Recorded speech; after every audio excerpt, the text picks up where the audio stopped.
Hey, Mike here. I just wanted to let you know that you can listen to Dark Poutine early and ad-free on Amazon Music, included with Prime.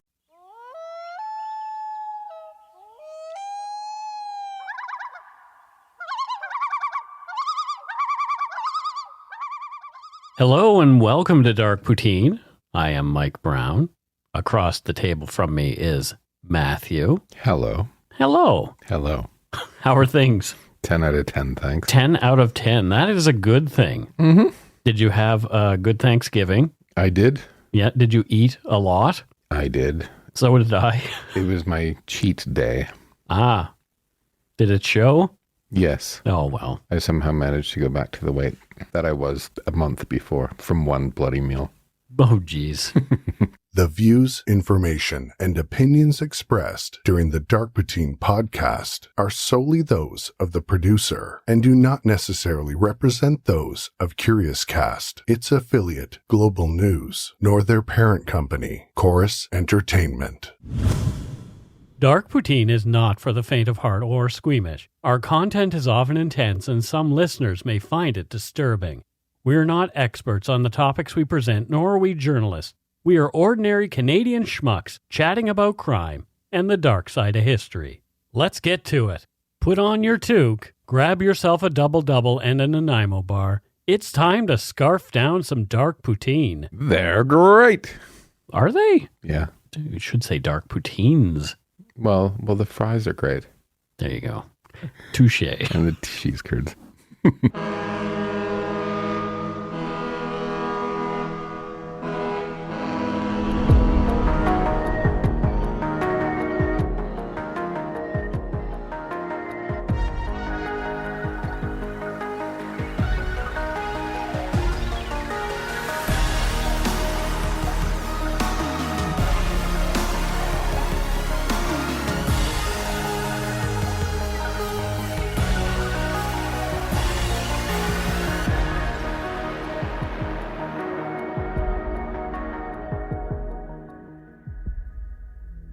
On the evening of July 30th, 2008, Tim McLean, a 22-year-old Canadian carnival barker, was returning home to Winnipeg riding a Greyhound bus when he was viciously stabbed, beheaded, and cannibalized by another passenger about 18 kilometers west of Portage la Prairie, Manitoba.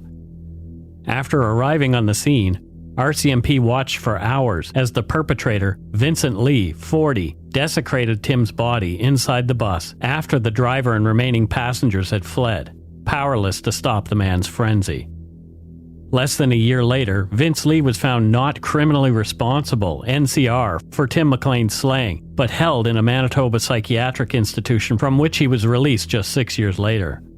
You are listening to Dark Poutine episode 191, Horror on Bus 1170, The Death of Tim McLean.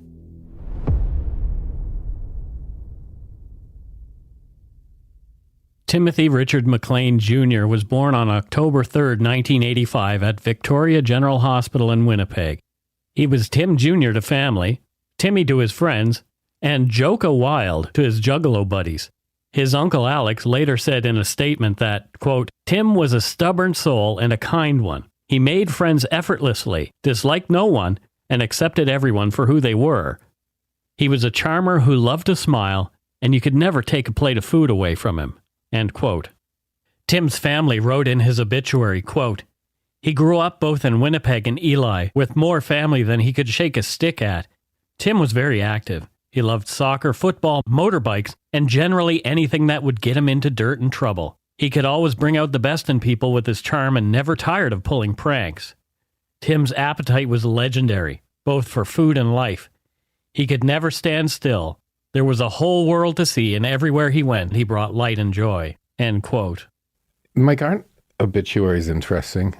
I mean, they're just sort of, I was thinking of this when you were reading that. They're just words on a page, right? Mm.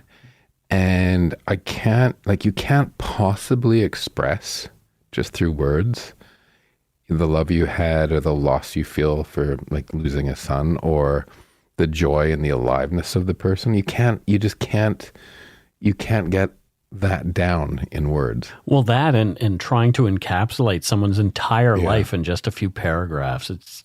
Yeah. And it sounds like Tim this guy Tim was really enjoying and really living his life, right? Yeah.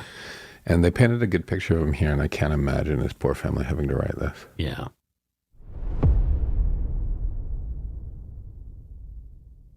Tim was a good-looking, outgoing, fun, and compassionate guy, much loved by his family and many friends. Among the ink adornments on his body, Tim McLean had a Marvin the Martian tattoo and another of an evil clown reminiscent of the Great Malenko, a character from the lore of the Insane Clown Posse, both a rap group and a wrestling duo. A YouTube video, complete with rap song dedicated to Tim's memory, sports numerous photos of a broadly smiling Tim McLean, often with friends and sometimes in juggalo makeup. It would be safe to assume that Tim was into the juggalo lifestyle. From Wikipedia, according to Shaggy 2 Dope, one of the members of the Insane Clown Posse, juggalos come from all walks of life, from poverty, from rich, from all religions and colors. It doesn't matter if you're born with a silver spoon in your mouth or a crack rock in your mouth, end quote. Juggalos have compared themselves to a family. Common characteristics of identifying a member of the juggalo subculture are as follows. Drinking and spraying the inexpensive soft drink Faygo, a cheap, multi-flavored soft drink native to the United States.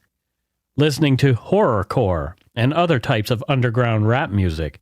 Wearing face paint, generally those either like an evil clown or perhaps similar to corpse paint. Wearing hatchet gear. Having the Hatchet Man logo applied on personal effects and die-cast worn as jewelry. Doing hair in the spider leg style, i.e. like the members of Twisted, another band in the ICP universe. Displaying the gesture of Wicked Clown, the West Side sign with the left hand, and the C sign in American Sign Language with the right, with arms crossed over. Making and responding to whoop whoop calls. Expressing a generally tongue-in-cheek obsession with murder, ironically in this case committed with a blade weapon. Juggalos view the lyrics of psychopathic records artists, which are often violent in nature, as a catharsis for aggression. According to an article on Insider.com, quote, there are no official numbers for how many people identify as juggalos, although the FBI's 2011 National Gang Threat Assessment reported that there were 1 million self-identifying juggalos and juggalettes. There's also evidence that many homeless youth identify as juggalos, quote, because the group's music embraces poverty and being an outsider in mainstream society, end quote. That is according to a 2017 study published in the Child Psychiatry and Human Development Scientific Journal, which also found that, quote, juggalos are stereotyped as being violent, undereducated, poor, racist, crime-committing youth. Stereotyped. That's right. I'm not sure who funded that study, but I don't think they get juggalos.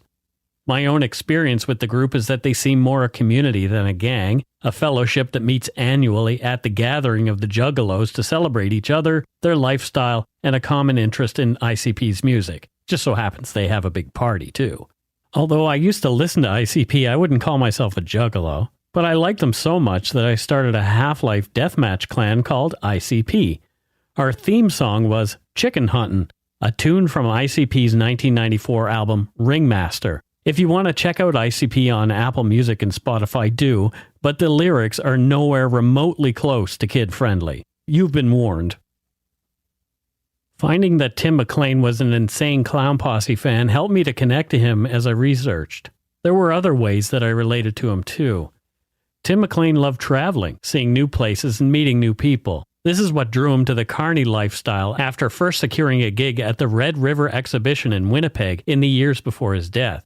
Right from the get-go, Tim McLean loved the carnival and found his talent for talking came in handy as he began running games on the Midway as a carnival barker. Tim's love of ICP's Dark Carnival and the Juggalos made the Western Canadian exhibition circuit a perfect fit for him. Tim ate, slept, and dreamt of the carnival. The carnival was a party when the rides were running and the games were being played, and it continued on later in the travel trailers, tents, and hotel rooms of the carnies as they made their way, like modern-day nomads, from town to town throughout the summer.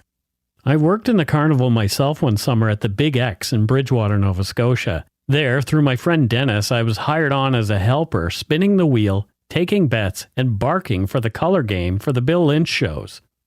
I could see the appeal of the carny life for someone who liked to party and was not quite ready to settle down and get a Joe job. I didn't have the guts to travel like Tim McLean had, but even my brief exposure to the carnival was informative, to say the least. What's a color game? It was a gambling game, essentially. People would put a quarter, a dime, a nickel, a penny down, and we would spin the wheel, and if it landed on their color, usually sometimes there was a number associated with the color on the wheel, and you would win whatever times amount of that color. I'm kind of disappointed. I thought you'd be like on the flying trapeze or in the freak show or something. That is the circus, not the carnival.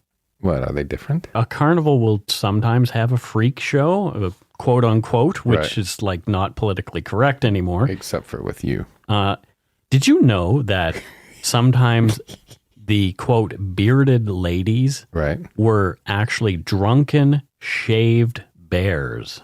Oh, poor bears. Right? It's very awful. I used to be a drunken, shaved bear.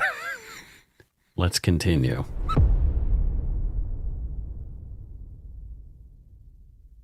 After a successful but taxing jaunt to the Edmonton Capitol exhibition, Tim McLean was on his way back to Winnipeg to see his family. At approximately 12:30 a.m. on Wednesday, July 30th, 2008, Tim McLean boarded Greyhound bus 1170 in Edmonton, Alberta. Tim was looking forward to a week of R&R at home before he was to be off again to the Pacific National Exhibition, the P&E, here in Vancouver for one of the later shows in the season. He planned to use his time on the bus ride to begin chilling out by listening to music, texting with his friends, and napping.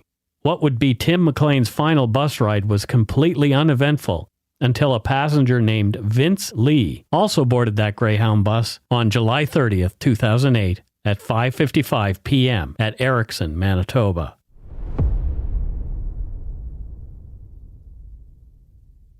Vincent Weiguang Lee was born a month prematurely in Dandong City, China, close to the North Korean border, on April 30th, 1968. As he was premature, Vince was considered fragile and suffered numerous medical issues related to his lungs into his teenage years. It was said that as a result, his family favored him and that he'd been spoiled. Otherwise, his upbringing was unremarkable. Vince went to the University of Wuhan Institute of Technology, from which he graduated with an engineering degree in applied electronics and computer engineering in 1992. He got a job in his chosen field at a factory and soon met and married his wife after they dated for 3 years. In 2001, hoping to build a better life for themselves, Vince and his wife emigrated to Canada. Toronto was their initial target, but they eventually settled on Winnipeg as the cost of living there was much lower and their meager savings would go much further in the smaller city. Come to Winnipeg. It's cheap, but cold. Portage in Maine, apparently. Been told that that is the coldest corner to stand on in wintertime. Have you been to Winnipeg? I have been there, but in the summer, and only for a night. I actually really like Winnipeg, but Portage in Maine, it has this weird you can't cross, it's like the main downtown intersection. Sure, yeah. You can't cross the street. They have these like underground things. Oh, so you don't get hit by a car? No, I think it's because it's so cold. Ah, okay. But it's sort of like, it just sort of cuts you off from like, you see like the bank across the street and you have to go underground and figure out how to get there. I don't like it. One thing that stands out to me about Winnipeg was, it was years ago, this video went viral of a man pooping in one of the large plants in the mall in Winnipeg. Nice. Yeah, just dropped trow and took a dump. Random. In Jeffrey Waldman, MD, and FRCPC's chapter on Vince Lee in the book Shrunk, Crime and Disorders of the Mind, Waldman wrote, quote, "As is common with many educated immigrants in Canada, he had difficulty finding employment to match his training. His first job was working in the kitchen area in a McDonald's restaurant. His English was not good enough at the time to serve customers," end quote. I once worked with a man who, although he'd been a respected radiologist in Russia, after emigrating to Canada, was unable to pass his medical exams due to a lack of English proficiency. It was really frustrating for him. The best employment he could acquire was as a mobile security officer, like I was, a guy who'd just been to film school. Although frustrated and employed far below his capabilities, Vince was persistent and hardworking. With his wife also working at a local Thai restaurant, Vince was able to return to school and went to CDI College, where he completed a computer programming diploma in 2002, hoping to get back into something more aligned with his skills. His dreams were dashed when all he could get were low-paying labor gigs, and eventually began working at a Tim Hortons restaurant 2 years later. It was around this time that Vince later admitted that he had begun to hear voices and have strange and distressing thoughts. The voice he believed was coming from the sun told him he was the Chinese Jesus, and according to Jeffrey Waldman in Shrunk, quote, whenever he made decisions at that time, he would walk outside and stare at the sun to wait for instructions about what to do, end quote. In September of 2005, the voice from the sun that Vince perceived to be God's directed Lee onto a Greyhound bus to visit a friend in Toronto. But upon arriving, Vince realized he did not know where his friend lived. Over the next few days, he wandered around the city looking for his pal, talking to strangers, and spent all of what little money he had. The voice then directed Vince to go back to Winnipeg, so he started walking down the highway, where in an extremely confused and agitated state, he was picked up and taken to a hospital in Etobicoke by police and kept there on a psychiatric hold. From Shrunk, quote, based on his presentation that day in Etobicoke, he was diagnosed with schizophrenia catatonic state. Despite the description of the severity of Vince's symptoms, he was hospitalized for a relatively brief 10-day admission. During that brief stay, he was treated with multiple medications initially to address the psychotic agitation, including intramuscular olanzapine, an atypical antipsychotic, intramuscular clopixol acufase, a typical antipsychotic, as well as oral Risperdal, another atypical antipsychotic, at a dose of 2 milligrams 3 times a day. After a few days in hospital, an antidepressant agent, Celexa, was added at a dosage of 20 milligrams per day. The day before discharge, he was started on Epival, a mood stabilizer, at 500 milligrams twice a day. End quote. Vince's recollections of his stay in Etobicoke were hazy. He believed he was being punished for something and left the hospital against medical advice without medication, and contacted his frustrated wife, who helped him get back to Winnipeg, before filing for divorce and making plans to return to China. Vince then moved to Edmonton. He worked at delivering newspapers and several other jobs at the Clairview Mall Walmart during this time in Edmonton. Vince attended church on a regular basis and was granted Canadian citizenship in 2007. For the next 3 years, Vince Lee claims God spoke to him from the sun. No one else knew that he was receiving these messages. The people who knew him thought that Vince Lee might have had some sort of mental problem, but they never knew him to be violent. He had no history of drug and alcohol abuse. He was never diagnosed with any personality disorder. However, eventually, the voice, now talking to him persistently, told Vince that he should start carrying a knife, which he did. At the end of July 2008, the voice told Vince he should start traveling again. He delivered his last batch of newspapers on the morning of July 28, 2008, and then bought a Greyhound bus ticket to Winnipeg. He was traveling under the alias Wong Pent. According to the Tim's Law website, before Lee got onto the bus, he sent a note to his ex-wife. It read, quote, I'm gone. Don't look for me. I wish you were happy. End quote.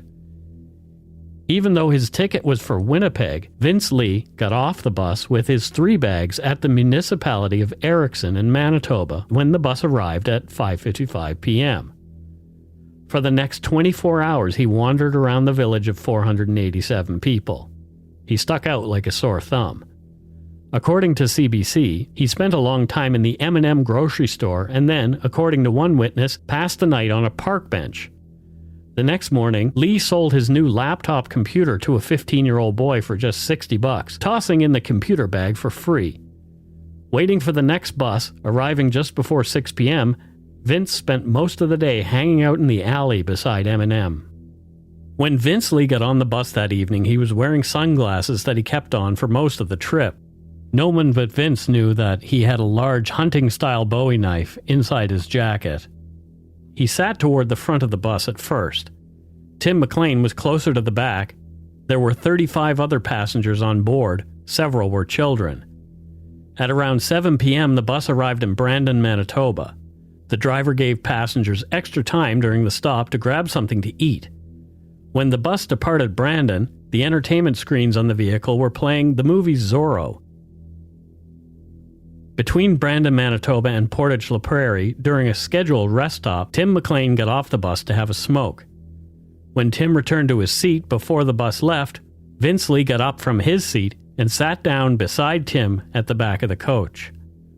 Witnesses later said that the pair did not seem to have any conversation. Tim McLean drifted off to sleep while listening to music with his headphones on. Vince Lee just sat there next to him for about an hour before the unthinkable happened. And we'll take a break right here.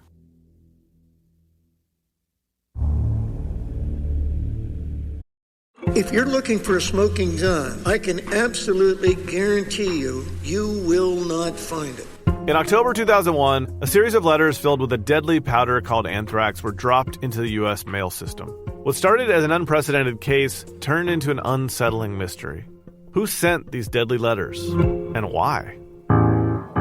From Campside Media and Sony Music Entertainment, I'm Josh Dean, and this is Cover Up Season 4, The Anthrax Threat, available now.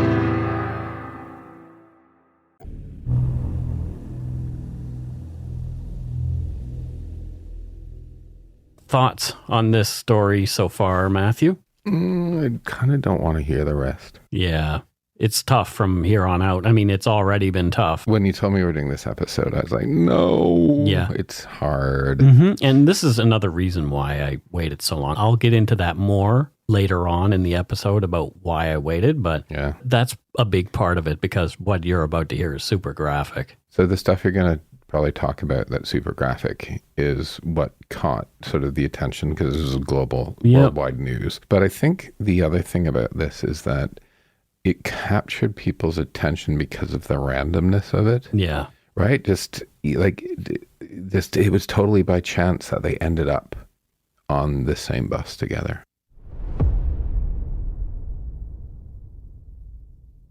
From the Tim's Law website, quote, at approximately 8:30 p.m. on Wednesday, the 30th of July 2008, when Greyhound bus 1170 was approximately 18 kilometers west of Portage la Prairie on the Trans-Canada Highway, Vincent Lee began to repeatedly stab Tim McLean for no apparent reason. Passenger Garnet Caton, a 26-year-old seismic driller who had been sitting in the row in front of Tim McLean and Vince Lee, related his recollections of what happened later in an interview given to the Canadian press. He said, quote, I heard this blood-curdling scream and I turned around and the guy sitting right behind me was standing up and stabbing another guy with a big Rambo knife, right in the throat, repeatedly, like 40 or 50 times. When he was attacking him, he was calm. It was like he was at the beach, added Caton. There was no rage or anything. He was just like a robot, stabbing the guy. Tim McLean ended up on the floor of the bus with Vince Lee slashing and stabbing at him. Defensive wounds on Tim's body indicated he'd put up his hands and arms to protect himself and tried to get away, but Lee's attack was brutal and relentless. The bus driver pulled over immediately and passengers and the driver fled from the bus. From the Tim's Law website, quote, Mr. Lee was preoccupied with Tim McLean and continued to stab him as he lay on the floor. He did not pay any attention to the other passengers as the bus was vacated. He appeared oblivious to the demands of the bus driver, Bruce Martin, that he stop what he was doing. Garnet Caton, Bruce Martin, and some other passengers returned to the bus to try to stop Vince Lee, who was now dismembering Tim McLean. In response to their calls for him to stop, a wild-eyed, blood-soaked Vince Lee showed the stunned passengers Tim McLean's head.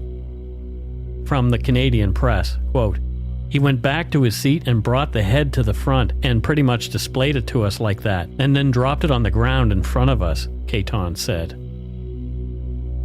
Knowing that they were unable to help Tim McLean and fearing for their own lives, Bruce Martin and his passengers decided it was best that they leave the bus. According to timslaw.ca, quote, the bus driver was able to close the door on Mr. Lee's arm, with the bloody knife extended outside of the bus. Mr. Lee was able to pull his arm back into the bus and return to the rear of the bus, where he defiled the body of Tim McLean. Mr. Martin immediately called 911 once everybody was safely off the bus and the bus door was closed, end quote. Quick-thinking Bruce Martin then disabled the bus from the outside so Vince Lee could not drive it away. The driver of another Greyhound that arrived on the scene later cut the power to the bus as Vince Lee carried on mutilating Tim McLean. Police arrived on scene and, controversially, made the decision not to enter the bus for their own safety and that of Vince Lee, who was speaking gibberish and clearly suffering a psychotic break. Police continued to attempt communication with Lee for the duration of the event, but due to Vince Lee's mental state, meaningful discourse was impossible. For more than 4 hours, Vince Lee was inside bus 1170 with Tim McLean's body, during which time he further mutilated and reportedly cannibalized parts of the young man, including Tim's eyes and a portion of his heart. Vince Lee denies he ate parts of Tim McLean. From timslaw.ca. At approximately 1:20 on the 31st of July, 2008, Mr. Lee broke open a window on the bus, threw out some personal belongings, a knife, and a pair of scissors. He then jumped out of the bus, head first, landing on top of the knife. RCMP members immediately tried to apprehend him. He was struggling, screaming, and refused to surrender his hands. Police stunned him with a taser on several occasions before he surrendered his hands and could be handcuffed and taken to a police vehicle. Found in Mr. Lee's pocket was a plastic bag containing Tim McLean's ear, nose, and tongue. Mr. Lee was formally arrested." End quote. Tim's body was recovered from the bus and taken for autopsy. His body showed evidence of damage in excess of 100 areas, ranging from abrasions to a large gaping wound to the chest. News reports of the graphically violent incident went viral, and only a day after, it seemed like everyone knew of the slaying. Some saw it as a time for political statement. According to Wikipedia, quote, "After the incident, People for the Ethical Treatment of Animals, PETA, sent an advertisement to the Portage Daily Graphic comparing the murder of Tim McLean to the killing of animals for food. The ad was rejected by the paper. PETA was harshly criticized for attempting to exploit the incident in such a manner, but refused to apologize." End quote. What a bunch of twats. Seriously, I want to put whoever thought of that in a room with his family to fucking apologize. This is their thing. They will do the whole dive bomb the thing, but they're not willing to actually sit in a room and have a conversation with the people that they're... And I love animals, but this sort of shit is just bullshit. It's not appropriate. No.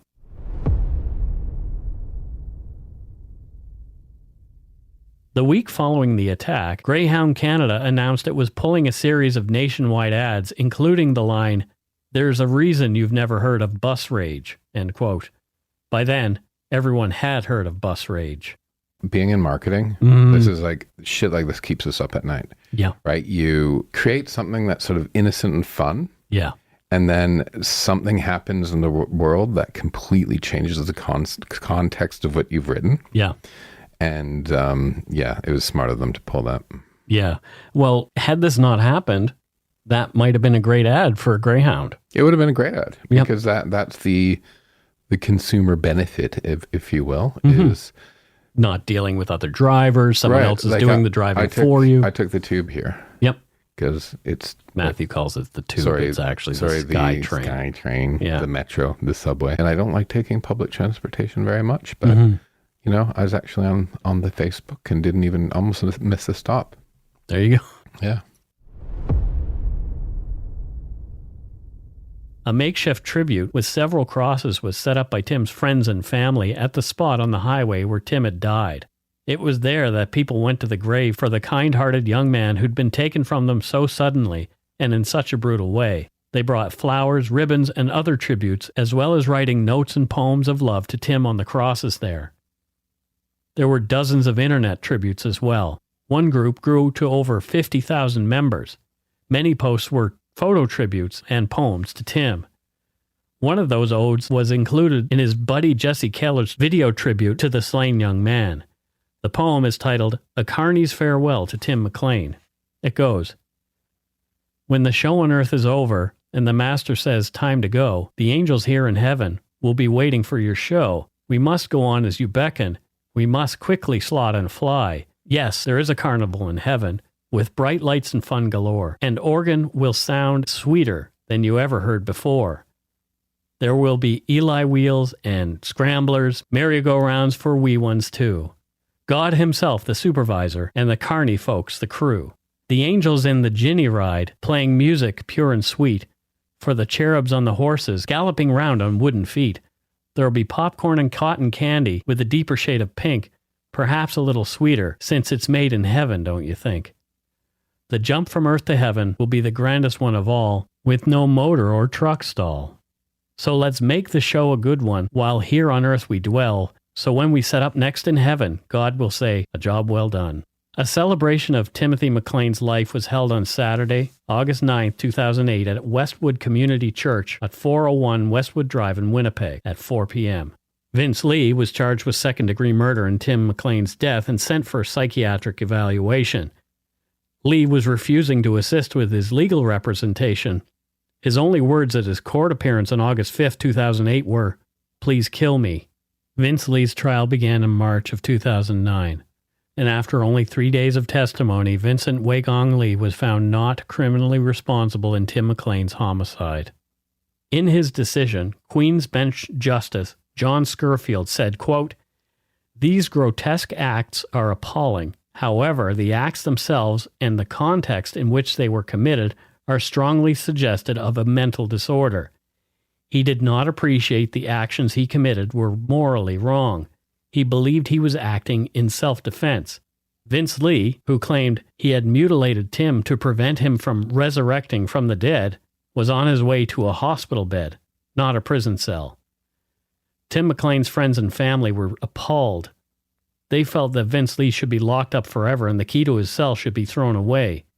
Some people even believed that Lee was faking his symptoms and knew full well what he was doing. According to Winnipeg Free Press reporter Mike McIntyre, McLean's mother, Carol DeDelelli, had a lot to say outside the courtroom.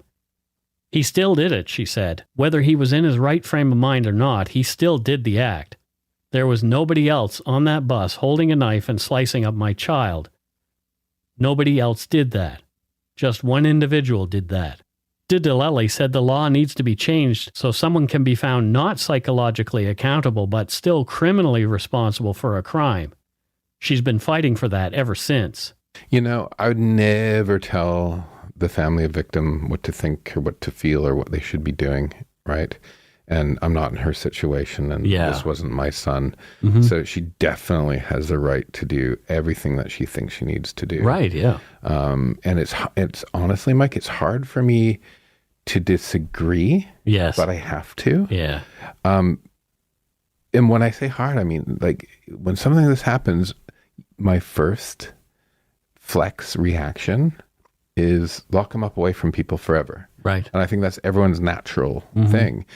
But we can't make laws on reflex. No. Right. And we've had a few episodes before where we talked about schizophrenia, and, you know, I've known people who have. And like, I'm a believer in that it wasn't him that did it. Right. It was his illness. His illness. He was out of his mind. And for me, you can't be held criminally responsible if you're completely out of your mind, if it's essentially not you. Right. I think a lot of what, but it's hard, right? Because, like, it's fucking horrible. Yeah. And again, like, I will never ever tell anyone that what they should think if they're a victim or a victim. No, and it creates not only is there a lot of anger that her son was taken away from her. Yeah. But there's also the fear that he's going to do it again to somebody else. And this country needs more mental health support. Like, if we're in a society, right?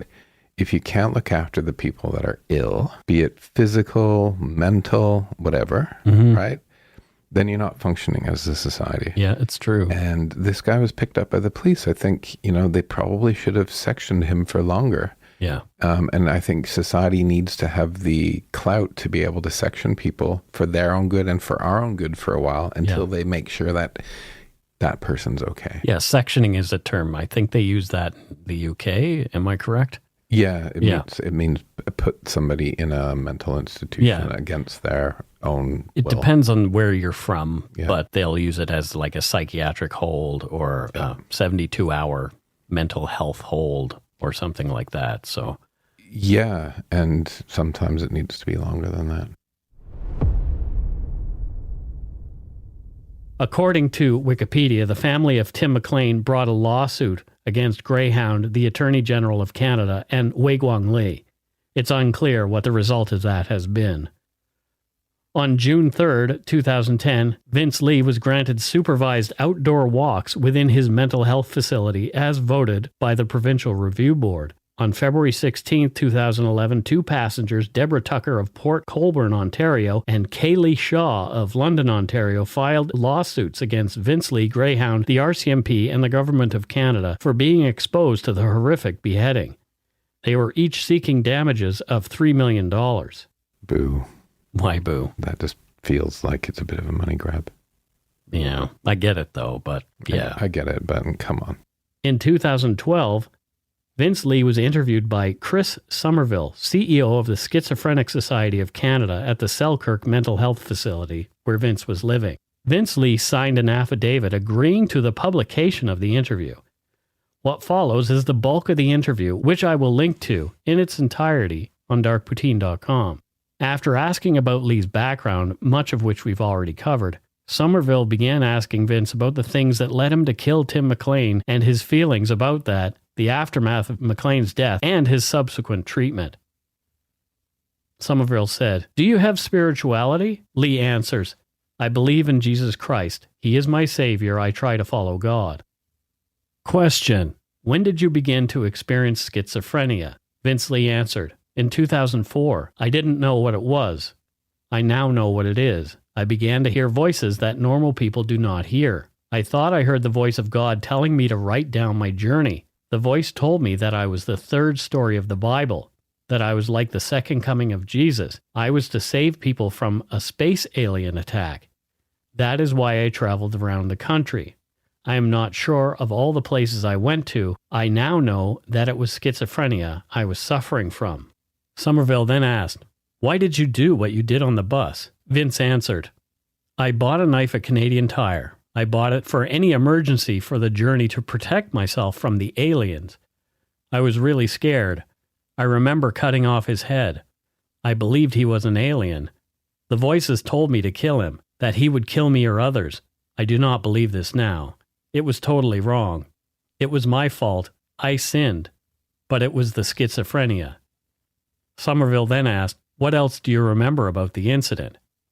Vince answered, "I try to forget about it. I try to stay busy here. It is painful to think about." Somerville asked, "How do you feel about what happened?" Vince said, "I feel nervous. I feel painful. I am embarrassed. It was wrong." Question: do you understand why people are scared of you? Answer: Yes. Yes, I don't think I will ever do it again. I didn't know at the time I had schizophrenia. Now I do. Question: what would you say to Tim McLean's mother and the rest of his family? Answer: I'm really sorry for what I did. If I could talk to her directly, I would do anything for their family. I would ask forgiveness, but I know it would be hard to accept. Question: how has the time been at Selkirk Mental Health Center? Answer: I know that I suffer from schizophrenia. The treatment team gives me a chance to recover, to be normal. I am glad to be taking the medication. Question: do you think you are getting better? Answer: yes. My thinking is becoming normal. I don't think weird things. I take my medication, olanzapine, every day. I'm glad to take it. I don't have any weird voices anymore.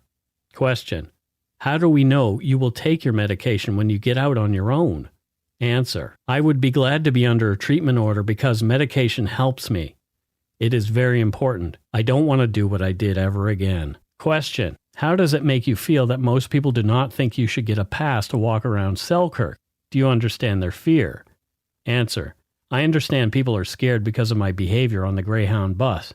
I am not at risk for anybody. I don't believe in aliens. I don't hear voices. I would call my doctor if I heard voices again. Yes, I understand their fear. Question: some say the RCMP should have killed you that night. Answer: I should have been killed at that time. I still believe that, but I am thankful that the RCMP didn't. Question: what is schizophrenia? What are you learning? Answer: it is hearing voices or having delusions. You don't know what is real. I need to take medication on time. I also have to have meaningful activity, something to do. I have to learn how to handle stress. Question: what helps you deal with stress? Answer: taking medication. exercising and doing Bible study with the chaplain here. Question: do you have side effects from the medication? Answer: yes, I sleep too much, I feel tired a lot, and I've gained some weight. Question: do you believe you should be under a treatment order? Answer: I should be here. I should be under a treatment order. Question: if you ever get out of Selkirk Mental Health Center, what would you do?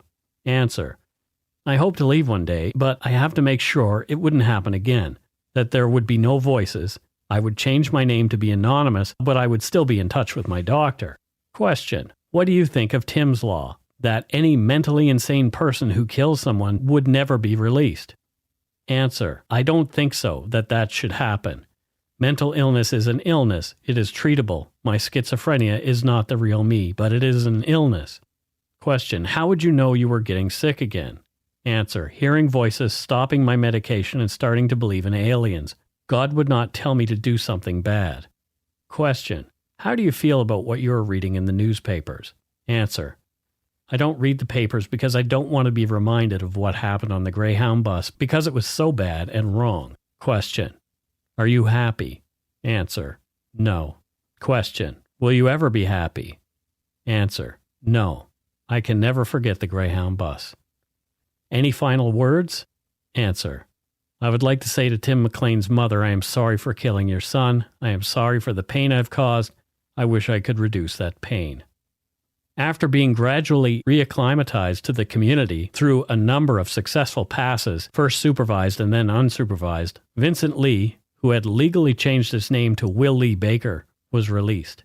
In February of 2017, Global News Canadian Press reported that Vincent Lee had been granted a full discharge from the psychiatric institution in Selkirk, where he had been receiving treatment. The article stated, quote, Vince Lee, who now goes by Will Lee Baker, was granted full discharge Friday afternoon.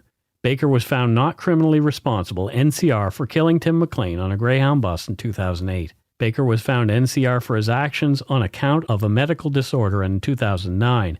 Because Baker was found NCR, he was eligible to apply for an absolute discharge, which he was granted Friday afternoon, according to a report from Manitoba's Criminal Code Review Board. This means he is no longer subject to any conditions. End quote. Tim McLean's mother, Carol Dedelli, spoke out on February 13, 2017, on Global TV's The Morning Show with host and producer Jeff MacArthur. Here's what Ms. Dedelli had to say. Vince Lee, the man who was found not criminally responsible for the killing of Tim McLean aboard a Greyhound bus back in 2008, has now been granted an absolute discharge. The latest development, another hard blow for McLean's family, still trying to cope with the tragedy.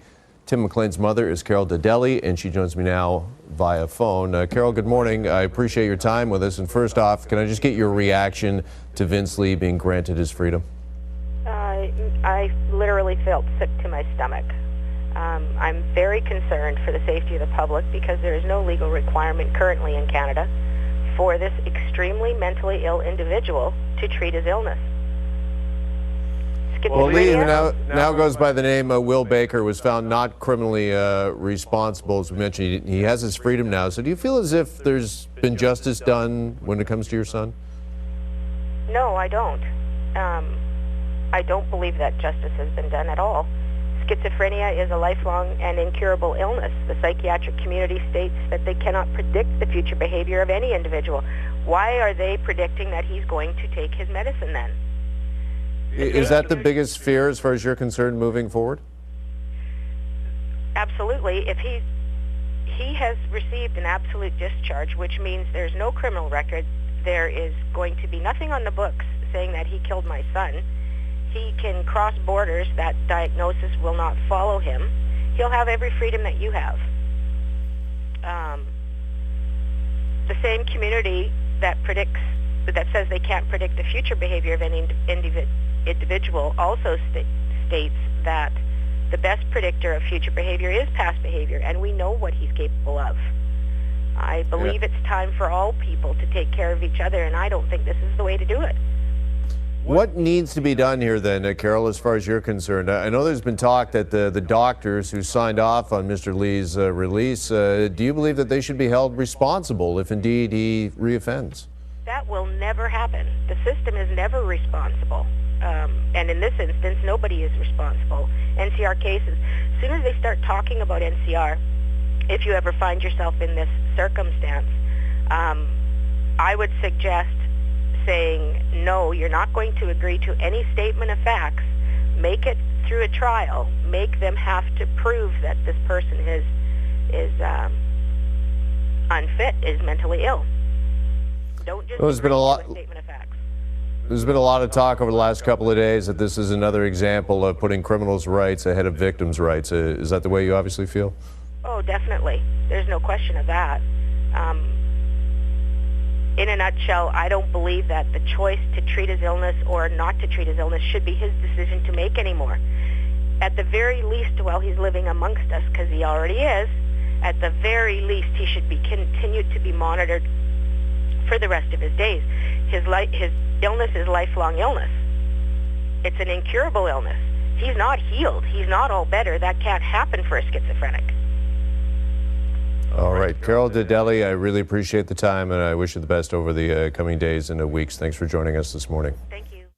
On the same day, after being called out by Conservative opposition leader Ronna Ambrose, then Federal Justice Minister Jody Wilson-Raybould said that there would be a broad review of the justice system following the discharge of Vince Lee. Here's some audio of their exchange in the House of Commons with some debate whether victims' rights should be put before those of the perpetrators. Mr. Speaker, in 2008, Tim McLean was murdered on a Greyhound bus. His murderer, Vince Lee, is now a free man with an absolute discharge, while Tim's mother will continue to live with this hell for the rest of her life. That just doesn't seem right. But now we also learn that the Prime Minister wants to eliminate mandatory jail time for crimes. So, Mr. Speaker, when will the Prime Minister put the rights of victims ahead of the rights of criminals? The Honourable Minister of Justice. Well, thank you, Mr. Speaker, and certainly our hearts go out to the McLean family. I want to be clear that the parole or the review boards of the provinces and territories have specific jurisdiction on whether or not an absolute discharge is provided to persons who are held not criminally responsible. And with regard to the broader criminal justice system review, we are certainly conducting a review, including mandatory minimums, to ensure that we are in compliance with the Constitution and moving forward to improve the efficiencies, effectiveness, and to ensure that public safety remains paramount. On the 11-year anniversary of Tim McLean's death, his mother visited the roadside memorial outside Portage la Prairie. She expressed her feelings on Facebook in a post accompanied by photos of the white cross and flowers that remain on the spot that her son died. She wrote, "I was there today to visit you, that place where you drew your last breath. I left some flowers and filled the watering jug for others who stopped to visit. I know they'll water them if it's needed. I'm grateful for the individual who cuts the grass there each year. A big thank you to Ken Bosch Greenhouse for the tree they donated years ago that is doing so well amongst the lilacs. We miss you, Timothy. Your smile and laughter. I think the whole country is still in a state of disbelief over the ridiculousness of NCR. Your precious life was worth so much more." End quote. Passengers, the bus driver, and police officers present that night have indicated in several interviews that since witnessing the events on bus 1170, they have suffered nightmares and other symptoms of post-traumatic stress. From a Globe and Mail article by Patrick White posted on January 6, 2009, quote, "I'm back there every day," said Marlene Gregory, who boarded the bus July 30th in Erickson, Manitoba. "It just doesn't go away. She was off to work in Winnipeg, 3 hours east. It was a trip she made often, but hasn't since. The screaming started 45 minutes before sunset around 8:30 p.m. Ms. Gregory has been trying to pray away memories of that sound ever since. They are native prayers, Ojibwe prayers," she said from her home in Erickson. "In the morning and in the evening, I pray for everyone who was on the bus. That's not to say it's going away. It's not. She has developed an edginess around people, an instinctual caginess that she can't drop for friends or strangers. Everywhere I go, I'm aware of my surroundings," she said. "I used to be the type to walk around and feel safe. I trusted people. And that's gone. I'm trying to get it back. It's pretty rough." End quote. The reason I've waited so long to cover this much requested case is that it's a bit of a polarizing and provocative hot potato. Many of the Canadians and others who have taken an interest in this case have strong feelings and varied opinions on its outcome. It's one of those stories that, if you look at it critically, you can't help but feel that it is an epic tragedy on both sides of the coin. On one side, you have the family of the victim, Tim McLean, who died violently and horrifically that night on the Greyhound. They lost one of their own, suddenly, completely, senselessly, and far too soon. Tim did nothing to encourage what happened to him. He was just a guy in the bus on his way home. Tim McLean's family and many others fear that, while no one is watching, Vince Lee will stop taking his medication and kill again. On the other side, you have the perpetrator, Vince Wei-Guang Lee. Vince has to live the rest of his life knowing what he is capable of if not properly medicated. To put the events of July 30th, 2008 behind him, he's changed his name. I've stated it here in this podcast only as it's been reported so many times already. Some people who know what he did are afraid of Will Baker. Should they be? What are your thoughts on that? Are you afraid of Will Baker? I don't know Will Baker. Right. Yeah. No, I'm not afraid of Will Baker. Yeah. You know, people's fear, it's going to be up to them. Mm-hmm. More cautious, yes. Right. Would I want to sit beside him on a bus? Probably not. Mm-hmm. But, you know, I've seen completely fucking bonkers, and I've seen application of medication, and then the normal, beautiful human being personally in my life. So it's a fact to me. It's a fact that people can get better when they're on meds. Yeah, it's around 1% of the population suffers from schizophrenia of some kind. Yeah. And that's not to say that 1% of the population will do something like Will Baker did. No. How would you feel living next door to Will Baker or someone like him? I live in a building with a few hundred people. Mm-hmm. So who's to say that inevitably one of them might have a form of mental illness? Right. Yep. They definitely do. So I could be living with somebody, like in a building with somebody that could snap, right? If they're not looked after. So, you know, this isn't the first time we've seen this. Yeah. And it's never going to be the last time. No. This will always happen. It'll always happen. It's just a fact of life. Yeah. But I actually lived 2 doors down from a murderer in London for 10 years. Oh, wow. Yeah. So did he, was he NCR, or did he do what he did because he was... He murdered his wife and his 12-year-old son in the house, went to jail, and then came out and moved back into the house again. Oh, good Lord. It is usually the perpetrator that people talk about, and sadly, this case is one of those cases. Ask anyone who the killer was in the Greyhound bus incident, and many can tell you Vince Lee's name, while very few remember Tim McLean. The way cases are reported, what organizations feel is important, is often what's at the root of this, which trains people how to think about crime. For example, there are many more Google searches for Ted Bundy than there are for his victims, Denise Naslund or Susan Rancourt. In a Wikipedia mod discussion about sunsetting/Tim McLean on Wikipedia, one user points out Wikipedia's policy that says even when an event is notable, individuals involved in it may not be. End quote. There is a lot of discussion in that article about calling the case a low-importance crime. Thankfully, cooler heads and wiser ones prevailed, and the mods came out in favor of changing the name of the article to /The Killing of Tim McLean. That's where you can find a bit more information on what happened that night along the side of the highway. Greyhound kept the bus that Tim died on in service, a fact that irked his friends and family. However, it's no longer an issue. According to a May 14, 2021 article on autoweek.com, quote, after almost a century of operations, Greyhound Canada has shut down permanently in the country last night at midnight, a year after the coronavirus pandemic took a toll on its already precarious business. The company announced the closure just over a year after the coronavirus pandemic had affected bus travel and other forms of public transportation in Canada and the U.S., although Greyhound's U.S. operations will continue. Greyhound's closure has left many carless people from remote communities across Canada's west without a reliable means of transport. Many are resorting once again to the dangerous practice of hitchhiking to get from place to place. Again from autoweek.com.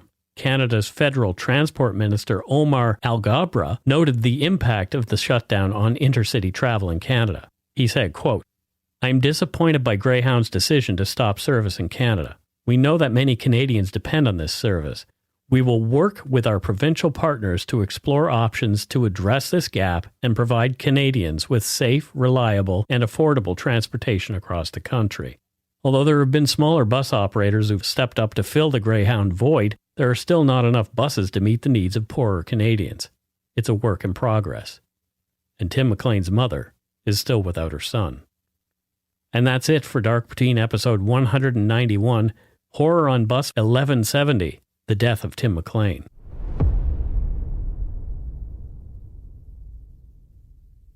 Any closing thoughts on this case, Matthew? I know this one has been a tough one for both of us. I didn't like it. No. I don't say that. Sorry. Any closing thoughts? Yeah. These ones are always hard. Yeah. You know, when we have some asshole that has plotted out somebody's death, there's a finger that can be pointed and everyone can say, fuck you, go to jail. Right. They have like a selfish motive of some description. But this like, we've done a few and this is just a goddamn mess. Yeah. The whole thing from top to bottom is a mess. Yeah. Yeah. It's very sad. I mean, I look at someone like Tim McLean, 22 years old. He hadn't even really started his life yet. No, it's so my sad. life didn't start until I was in my late 20s, really. Yeah. You know, so he was just doing his thing. He was being a young adult, having a great time, traveling around, making some money, meeting some friends, you know, having a party, you know, like, and then you have Will Baker, Vince Lee, who he came to Canada looking for a better life. The stresses of things got to him and exacerbated the situation. An underlying condition that he didn't really know he had. Exactly. Right? Yeah. Yeah, like I say, top to bottom, just tragic. Yeah. Tragic. Let's lighten things up. Yes, please. With some voicemail. That's right. It's time for voicemails. You can leave us a message at 1-877-327-5786 or 1-877-DARK-PTN. We'd love to hear from you. Let's see who called us this week. All right. And our first voicemail is one that is kind of fun for me because I've kind of wanted this for a while. So we'll see. You'll see what I mean when you hear it. Hey, fellas. Calling in from lovely Western New York, North Tonawanda to be specific. Just wanted to say I love the show.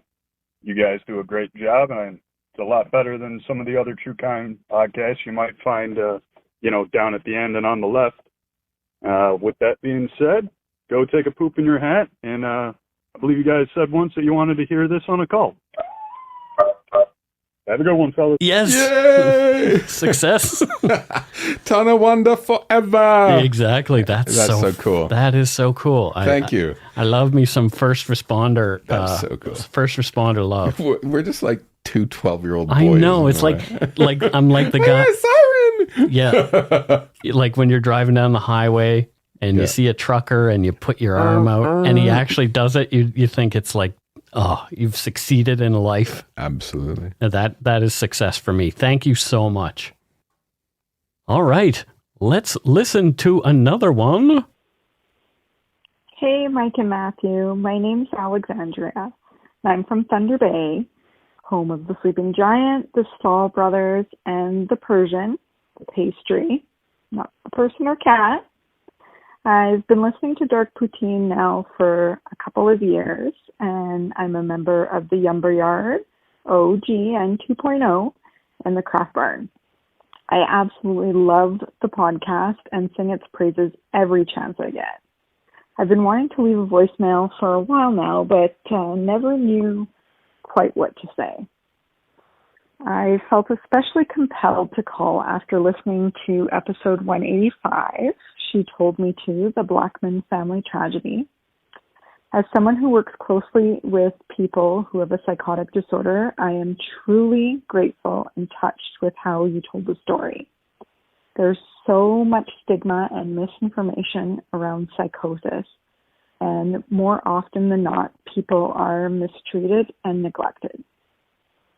I've worked with hundreds of these folks over the last 7.5 years, and there's been only a handful of incidents involving physical violence during that time, all of which, I have to say, happened within the context of psychosis. I find people tend to forget this is an illness with debilitating symptoms, and it's not something you can just snap out of. Many of our clients, after holistic care, time, empathy, and lots of patience, they're able to find some sort of rehabilitation. I love seeing my clients well, helping them succeed in their day-to-day activities and walking beside them on their path to recovery. With that being said, I'd like to thank you both again for your compassion, authenticity, and eloquence. You are without a doubt good eggs. So keep doing what you're doing, and I'll keep listening. Now, do me a solid. Go shit in your hats. Well, thank you very much. And that is so appropriate for this episode. It is. Yeah, here we are talking about this topic once again. Another person in psychosis does horrific things. And there's so much fear around this. Yeah. I've heard other podcasts address it in a way that we should be fearful of these people. No, I mean, it's between you and I and the rest of the audience here. I have had a time where I had to be hospitalized and was not safe for myself. Yeah, I was not safe. No, I don't want to get into that. No, let's skip that whole thing. Okay. But I think, what she's saying, when I said people should be sectioned. Yeah. I don't mean like put away. It makes it sound like you're putting them on the rack or something. It's into people's care like this to help them get better. I'm a true believer because I've seen it. When you're in a psychotic break, you're not you. Like no. It's a different thing. So, and it's hard because, these stories come out and anyway, I think I've said enough. Yeah. Well, thank you so much for your call. So we have to find, speaking of people who need to relax a little bit, we have to find some way for Matthew to relax because he is so damn fidgety. I'm super fidgety today. I don't know what it is with you today. I know. It's weird. Let's listen to another voicemail and try to calm your boobs. Okay.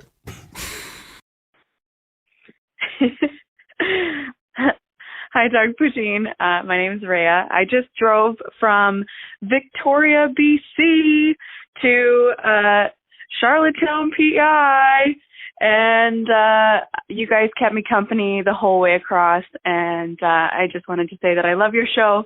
I've been listening to it since your early episodes, especially because there was a few pertaining to Vancouver Island that I really appreciated, and kindly shit in your hat.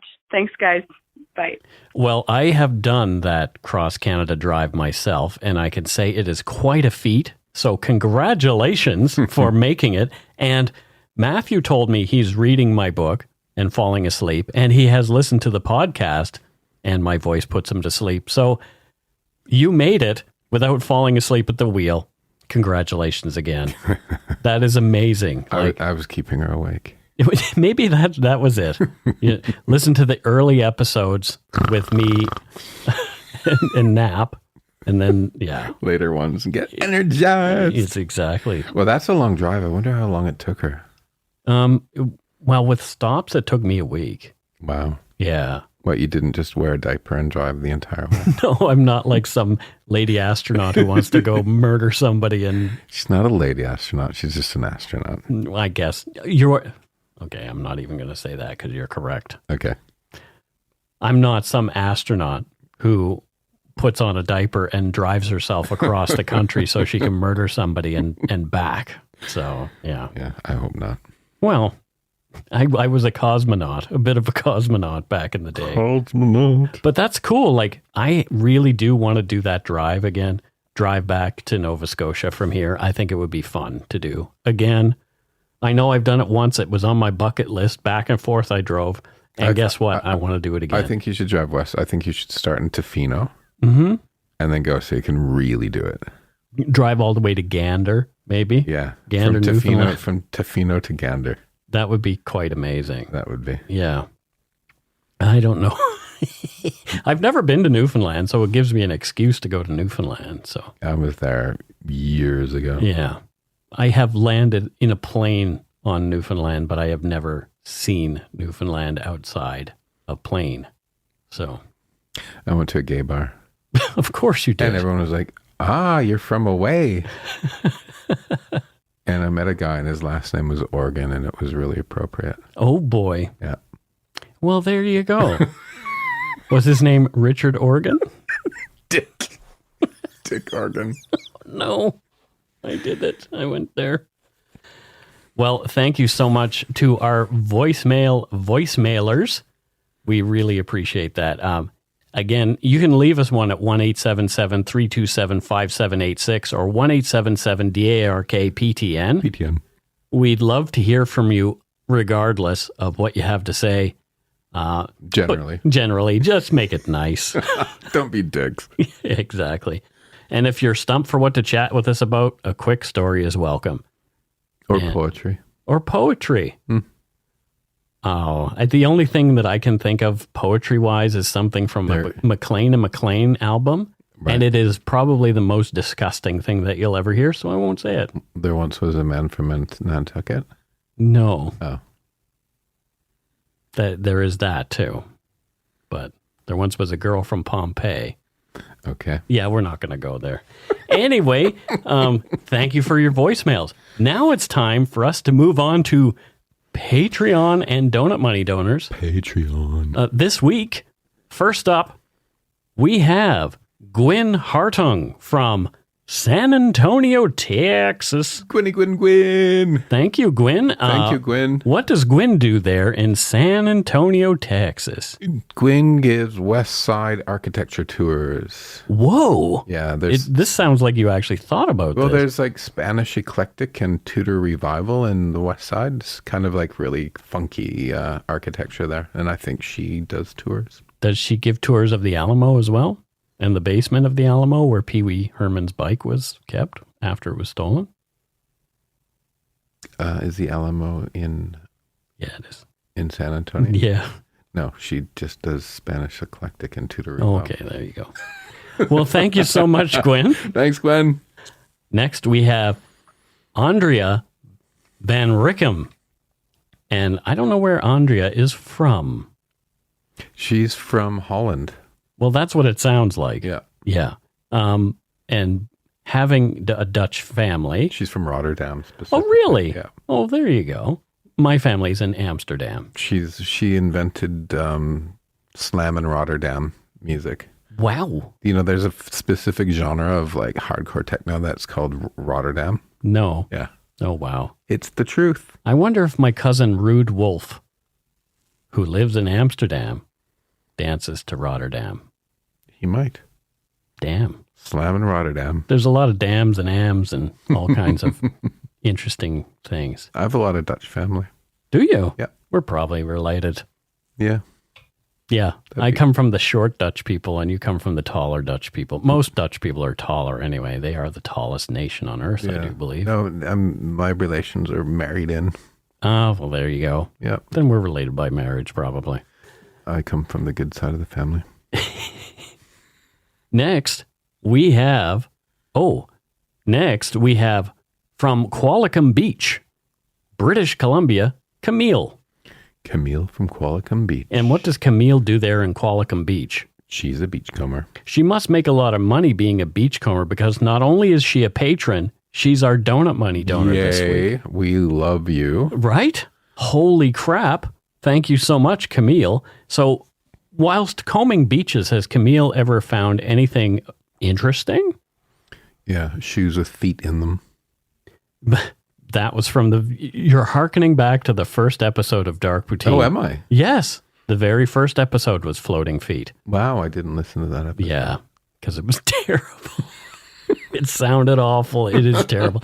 If you go back and listen to those other episodes, if you started on the most recent one, those early episodes, audio-wise, will probably disappoint you a great deal. Whenever I listen to a podcast, I always skip the first 10. Well, in our case, probably you shouldn't, because some of people's favorite episodes are there, like I wouldn't. the Halifax explosion. I wouldn't skip Dark Poutines first 10. Right. Wow. But any other podcast, I would. There you go.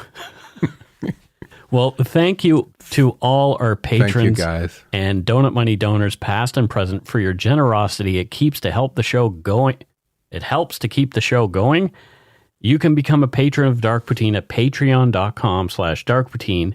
For a one-time donation, you can send us donut money via PayPal using our email address, darkpoutinepodcast@gmail.com. If you don't already subscribe to the show, it'd mean a lot if you did. You can easily find Dark Poutine on Apple Podcasts, Spotify, or wherever you listen to your favorite podcast.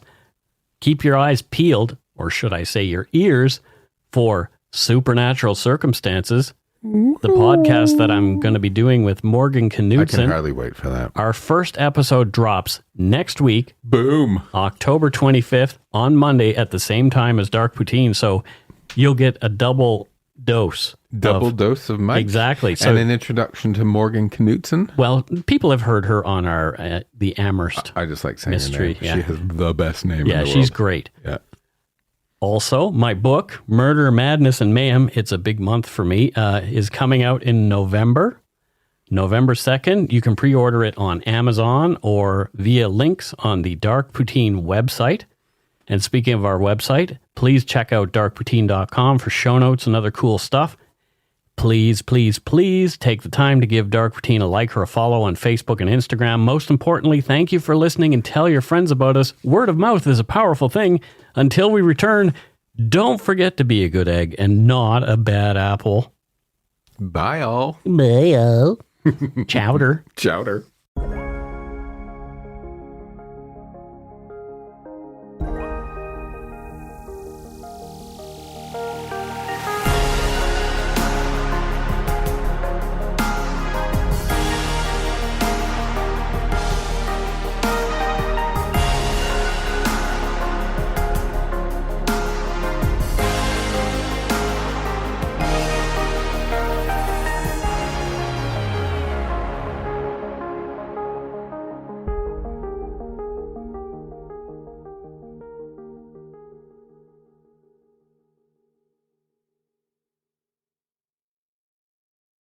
I said to my parents, don't trust her. They wouldn't listen. Every family has a secret. Joy Delaney, mother of 4, is gone missing. From the author of Big Little Lies comes a chilling new mystery to W. You were an emotional chaos sinkhole, Amy, and I'm sick of it! Starring Annette Bening. Nobody can break your heart like your own children. And Sam Neill. She will come back. Here we go. Strap in. Apples Never Fall. All new Thursdays, only on W. Stream on Stack TV.